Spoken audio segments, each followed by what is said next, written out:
بسم اللہ الرحمن الرحیم۔ السلام علیکم ورحمۃ اللہ وبرکاتہ۔ پیارے ناظرین، ہم سب نے رمضان کا مہینہ بہت موٹیویشن کے ساتھ گزارا۔ ہم سب نے نیکیوں میں ایک دوسرے سے آگے بڑھنے کی کوشش کی، صدقہ اور خیرات میں ہم نے کمپلیٹ کیا، اور اسی طرح رمضان کے روزے رکھے۔ لیکن بہت سارے لوگ رمضان کے ختم ہونے کے بعد مرثیہ پڑھنے لگ جاتے ہیں اور اس بات کا غم مناتے ہیں کہ وہ پہلے کا سا انتھوزیازم نہیں رہا، پہلے کا سا جوش و خروش نہیں رہا، مسجدیں اس طرح بھری نہیں رہیں جس طرح سے ماہ رمضان میں بھرا کرتی تھیں۔ ظاہر ہے کہ صرف مرثیہ خوانی کرنے سے اور اظہار افسوس کرنے سے ہم اس مسئلے کو حل نہیں کر سکتے، ہمیں اس کا کوئی سلیوشن پیش کرنا ہوگا۔ تو آئیے دیکھتے ہیں حضور علیہ الصلوۃ والسلام ہمیں اس سلسلے میں کیا گائیڈنس دیتے ہیں۔ آپ صلی اللہ علیہ وسلم کی حدیث ہے کہ احب الاعمال الی اللہ ادومھا۔ سیدہ عائشہ رضی اللہ تعالیٰ عنہ اس روایت کی راوی ہیں، اور امام بخاری رحمۃ اللہ علیہ نے اپنی کتاب میں اس روایت کو نقل کیا ہے، جس میں حضور علیہ الصلوۃ والسلام ارشاد فرماتے ہیں کہ اللہ کے نزدیک سب سے پسندیدہ عمل وہ ہے ادومھا، جو کنسسٹنٹلی کیا جائے، جو پابندی کے ساتھ کیا جائے۔ تو ہم نے رمضان میں جو نیکی کا مزاج بنایا، جو اللہ تعالیٰ نے ہمیں کورس کرایا، جو ہمارے اندر مواسات کا، رحمت کا، ہمدردی کا جو جذبہ رمضان میں پیدا ہوا، ہمیں چاہیے کہ ہم اس کو پروٹیکٹ کریں، اور جو ٹریننگ کا مقصد تھا اس کو ہمیشہ اپنے ذہن میں رکھیں۔ فار ایگزامپل، اگر ہم میں سے کسی نے قرآن سے اپنا تعلق مضبوط کیا تو اس کو چاہیے کہ وہ اس رشتے کو باقی رکھے۔ اگر وہ رمضان میں ایک پارہ پڑھا کرتا تھا تو غیر رمضان میں کم سے کم 1 رکوع یا 2 رکوع وہ ترجمے کے ساتھ اور اس طرح سے بغیر ترجمے کے بھی تلاوت کی عادت بنائے رکھے، تاکہ یہ جو رشتہ ہے اس کو مضبوط کیا جا سکے، اور حضور صلی اللہ علیہ وسلم کے اس فرمان کو یاد رکھا جائے کہ احب الاعمال الی اللہ ادومھا، اللہ کے نزدیک سب سے پسندیدہ عمل وہ ہے جو پابندی کے ساتھ کیا جائے۔ اور آگے روایت میں ہے وَإِن قَلَّ، چاہے بھلے ہی وہ تھوڑا ہو۔ تو ہمیں نیکیوں کے اندر کنسسٹنٹ رہنا ہے، چاہے بھلے ہی وہ نیکیاں کتنی ہی کم ہوں، چاہے بے شک 2 رکعت نماز صرف نفل پڑھنا ہو، چاہے 10 روپے صدقہ کرنا ہو، یا کوئی بھی ویلیو کسی کی زندگی میں ایڈ کرنی ہو، اس میں ہم کنسسٹنٹ رہیں۔ یہ اللہ کو زیادہ محبوب ہے بجائے اس کے کہ 2-4 دن بہت جوش و خروش کے ساتھ نیکیوں میں گزارے جائیں اور اس کے بعد بالکل ابینڈن کر دیا جائے، اس کو چھوڑ دیا جائے۔ رمضان میں ہم سب کا تعلق اللہ سے مضبوط ہو جاتا ہے، ہمیں چاہیے کہ اس تعلق کو پر ہم جو ہے مستقیم ہو جائیں، استقامت برتیں۔ حضرت سفیان بن عبداللہ رضی اللہ تعالیٰ عنہ سے روایت ہے، ان کے بارے میں روایت ہے کہ انہوں نے حضور صلی اللہ علیہ وسلم سے یہ آ کر کے سوال کیا کہ آپ مجھے کوئی ایسا عمل بتا دیجیے کہ میں اس پر عمل کروں تو مجھے دوبارہ کسی سے اور کچھ پوچھنا نہ پڑے۔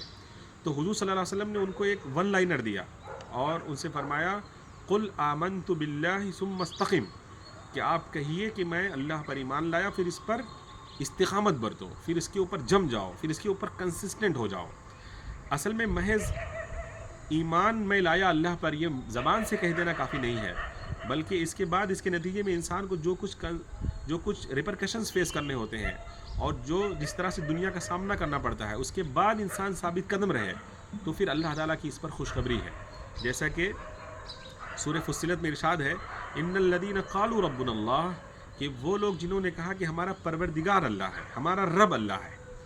آپ دیکھیے کہ ہم عبد ہیں اور اللہ تعالیٰ ہمارا رب ہے، یہ ہمارے اور اللہ کے درمیان ایک رشتہ ہے، اور یہ جو رشتہ ہے کبھی مضبوط ہو جاتا ہے، کبھی کھوکھلا ہو جاتا ہے، کبھی گہرا ہو جاتا ہے۔ بالکل اسی طرح جیسے انسانوں کے آپس کے جو تعلقات ہیں وہ ویری کرتے ہیں، جیسے ہم سے کسی کا تعلق صرف صلح کلیک کا ہوتا ہے، کسی سے ہم صرف حال چال پوچھتے ہیں، کسی سے کو دیکھ کر صرف اسمائل کرتے ہیں، اور کوئی ایسا بھی ہوتا ہے جس سے 10 سال تک 5 سال تک ملاقات نہیں ہوتی، ان کے بچے بھی ہو جاتے ہیں اور ان کے بچوں کا نام بھی پتہ نہیں ہوتا۔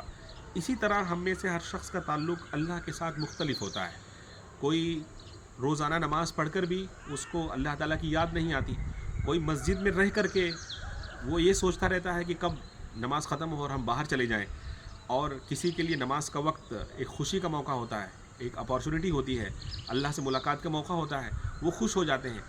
تو رمضان میں جو تعلق ہم نے اللہ سے بنایا تھا، ہم اس کو بڑھائیں، اس پر قائم رہیں، تو اللہ تعالیٰ کیا ریوارڈ دیں گے؟ ان الذین قالوا ربنا اللہ، وہ لوگ جنہوں نے یہ کہا کہ ہمارا رب اللہ ہے۔ ہمارا رب اللہ ہے مطلب ہمارا منعم ہے، وہ ہمیں بغیر کسی ایلیجبلٹی کے نوازتا ہے، ہمارے اوپر انعام کرتا ہے، اور اسی طرح سے وہ ہمارا مربی ہے، وہ ہماری جو گروتھ ہے، جو ہماری نشو و نما ہے، اس کو ہر حال میں انشور کرتا ہے. اسی طرح سے وہ ہمارا قیم ہے، وہ ہمارے وجود کو قائم کیے ہوئے ہے. جو کچھ اس نے ہمیں عطا کیا ہے وہ چاہتا ہے کہ مسلسل وہ قائم رہے اور ہم صرف اس کے محتاج ہوں اور کسی اور کے محتاج نہ ہوں. یعنی ہماری زندگی کا کنٹرول اللہ کے ہاتھ میں ہو، وہ کسی اور کے ہاتھ میں نہ ہو. یہ رشتہ ہے ہمارا رب کے ساتھ. ہم عبد ہیں اور وہ رب ہے. تو جو اس تعلق کو اس طرح قائم رکھتا ہے، اللہ کو منعم سمجھتا ہے، اس کو مربی سمجھتا ہے، اس کو قیم سمجھتا ہے، اس کو مالک سمجھتا ہے اور اپنی زندگی کی اونرشپ صرف اس کے ہاتھ میں دیتا ہے، ثم استقاموا، اور اس پر قائم ہو جاتا ہے، اس پر کنسسٹنٹ ہو جاتا ہے، تو کیا ریوارڈ ہے؟ تتنزل علیہم الملائکہ، فرشتے ان کے اوپر اترتے ہیں اور کہتے ہیں اللہ تخافوا ولا تحزنوا، کہ خوف نہ کرو اور غمزدہ نہ ہو. خوف کہتے ہیں آگے کی جو وریز ہیں اس کے بارے میں سوچنا، اور حزن کہتے ہیں جو پیچھے ہو چکا اس کے بارے میں ریگریٹ کرنا. تو فرشتے آ کر کے موت کے وقت یہ کہیں گے اللہ تخافوا ولا تحزنوا وابشروا بالجنۃ التي کنتم توعدون، اور اس جنت کی خوشخبری قبول کرو جس کا تم سے وعدہ کیا جاتا تھا. اور وہ یہ کہیں گے نحن اولیاؤکم فی الحیات الدنیا وفی الآخرہ، ہم دنیا کی زندگی میں بھی تمہارے ولی تھے، تمہارے دوست تھے، اور آخرت کی زندگی میں بھی ہوں گے. اس سے پتہ چلتا ہے کہ جو شخص اللہ کو اپنا رب مانے اور ان ریئل سینس مانے تو فرشتوں کی صحبت اس کو اسی دنیا میں حاصل ہوتی ہے. اس کے دل کو قرار آتا ہے، اس کے دل کو اللہ ثابت قدمی عطا کرتا ہے، اس کو دین پر جمع دیتا ہے. وہ صرف رمضانی مسلمان نہیں رہ جاتا، وہ صرف مومنٹری مسلمان نہیں رہ جاتا، بلکہ مسلسل ایک ایسی اسٹیٹ میں رہتا ہے جہاں پر فرشتے اس سے ہم کلام ہوتے ہیں، جہاں پر وہ فرشتوں کی سرگوشیاں سنتا ہے، فرشتے اس کی ڈھارس بناتے ہیں. اس طرح جیسے ایک دوست دوسرے دوست کی ڈھارس بن جاتا ہے. نحن اولیاؤکم فی الحیات الدنیا وفی الآخرہ وَلَكُمْ فِيهَا مَا تَشْتَهِي أَنفُسُكُمْ وَلَكُمْ فِيهَا مَا تَدَّعُونَ. اور ظاہر ہے کہ پھر آخرت میں جو اس کا ریوارڈ ہے وہ یہ ہے کہ وہاں تمہارے لیے وہ کچھ ہوگا جس کی تم خواہش کرو گے، اور جو کچھ ڈیمانڈ کرو گے وہ تمہیں عطا کیا جائے گا. تو دنیا میں اس کا صلہ ہمیں یہ ملے گا کہ فرشتوں کی رفاقت حاصل ہوگی، ان کی کمپینین شپ حاصل ہوگی، اور آخرت میں ہمیں اپنی مرضی کی زندگی گزارنے کا اللہ تعالیٰ موقع دے گا. اللہ تعالیٰ ہم سب کو ماہ رمضان میں ہم نے جو اس کے ساتھ ریلیشن شپ بلڈ کیا ہے اس کو قائم رکھنے بلکہ اس کو مزید بڑھانے کی توفیق عطا فرمائے، اور ہم سب کو گمراہی سے اور غفلت کی زندگی گزارنے سے محفوظ فرمائے. بہت شکریہ، جزاک اللہ خیر.